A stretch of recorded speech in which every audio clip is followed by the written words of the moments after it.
How do you perceive autism? Hi, and welcome to episode 2 of Don't Perceive Me, Diary of a Late Diagnosed Autistic, recorded on the 4th of December 2025. This is Christina.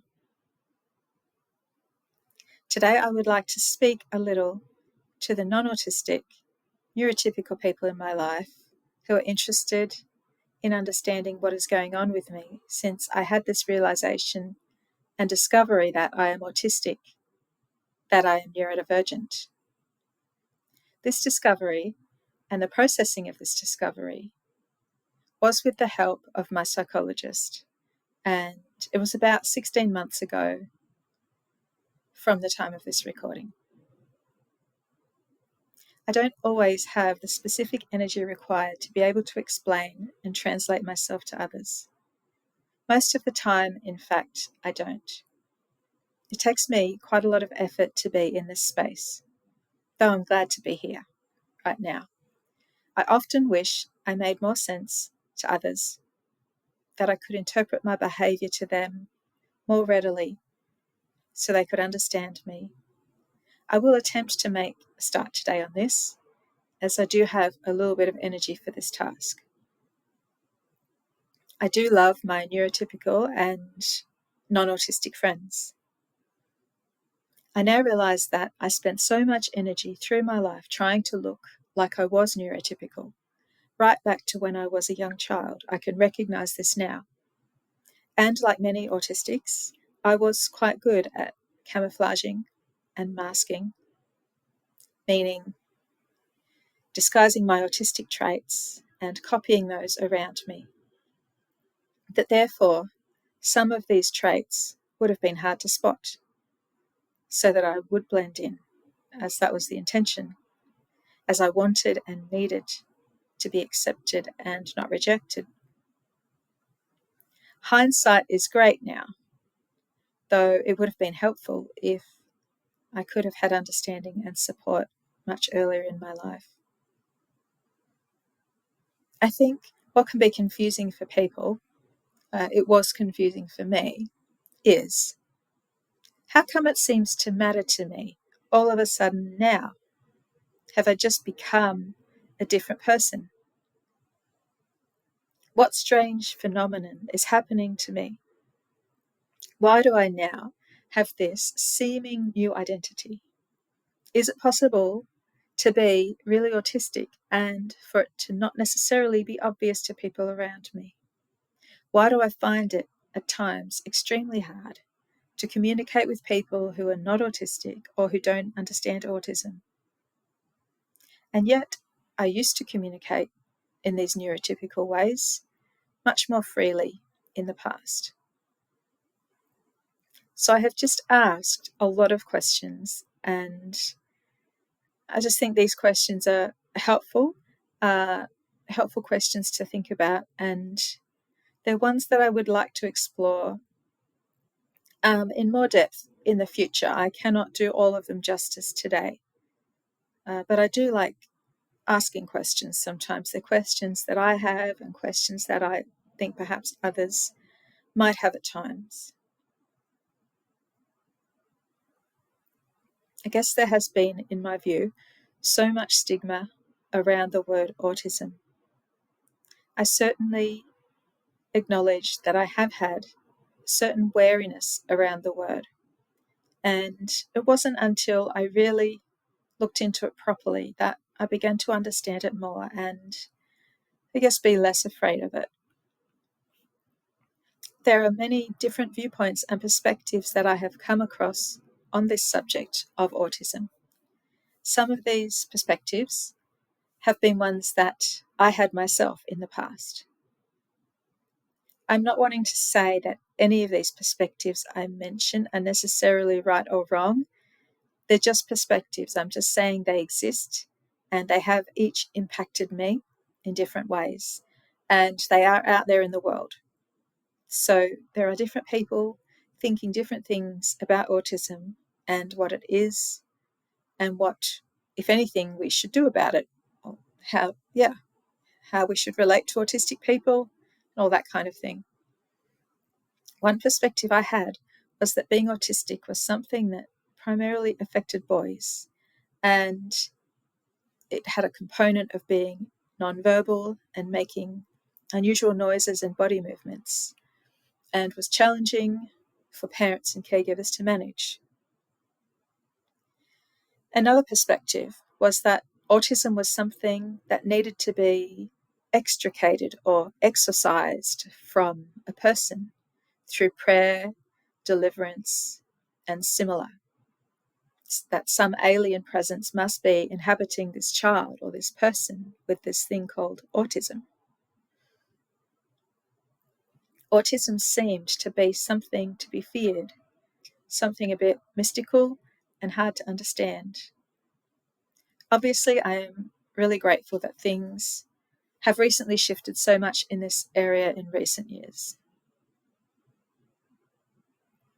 I guess another general perspective or presumption that I had was that autism was primarily present in children. Possibly I just did not come into contact with many autistic adults. I definitely knew of adults and children that had been diagnosed with Asperger's or Asperger's syndrome. And now it is more or less accepted that Asperger's is a form of autism by another name. There are different views on that subject, which I won't go further into depth on today. Yet another kind of perspective is how different parents react to finding out their child is autistic. Some parents seem to see it as something that is negative and a kind of curse or sickness that they seek a cure from, which I guess is one extreme. Perhaps at the other end of the extreme might be parents who see autism as a different and completely valid way of being, to be embraced and celebrated in all its forms, and it's just who their child is. Now, there are all kinds of variations and grey areas in between there. And again, I am not here to judge parents of autistic children in any way. Another perspective that I have come across, I know of one autistic adult, I guess there are more, but I have met one who sees their autism in their life as a wholly negative thing, hates and rejects these aspects of themselves that are autistic, and is actively praying and believing for God to take their autism away. So this is yet another kind of view. Again, our views change and morph over time. And yeah, I can't say that one view is right or wrong necessarily, as we each have different life perspectives and experiences. And yes, there are so many grey areas. I guess I'm just wanting to highlight that different people who may listen to this will have different perspectives and preconceived ideas, different experiences of autism, different reactions and perceptions come to our minds when we hear the word autism, or meet someone who is autistic, or meet someone who says they are autistic but may not look or behave the way that we think someone with autism does look or behave. Sometimes I think there can be a fear reaction, which is a human reaction when someone comes across something that they don't fully understand. It could provoke a bit of a fear response. So I feel autism is a loaded word, and it took me, or has taken me, some time to become comfortable with identifying myself with this word. To be honest, I don't know that I am completely comfortable even now with the word autism and applying it freely to myself, due to the different perceptions and due to the stigma that I've mentioned, that I have sensed around the mention of this word at times. Now, of course, one perspective I have of autistic people including myself, is that we have different wiring in our brains and nervous systems. And so naturally enough, we experience and respond to the world in different ways through a different lens. And this is just going to simply look different. And I do, as I have heard some other autistic people describe, I feel at times like an alien in this world. And I don't love the awkwardness that I experience around being autistic in a neurotypical world where autistic people are a minority and where the way that we are doesn't make total sense unless you take the time to research and try to understand it.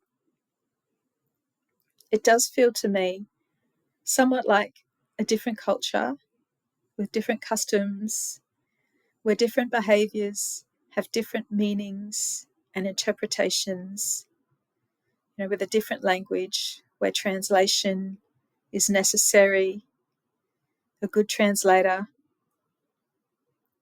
I appreciate it takes time and effort to work to try and understand another culture that is foreign. It takes a lot to really understand the language and customs of another culture or another country. And so I equate this to autism, and I feel that some of the misunderstandings or stereotypes that exist, in my view, around autism are inevitable in some ways, and perhaps due to human nature, these are likely to continue. So these are a few of my thoughts today. I'm going to end my little soundbite here today. So this has been my thoughts on the question of how do you perceive autism? And it's also episode 2 of Don't Perceive Me. Thank you very much for listening, for being here. And until next time, bye for now.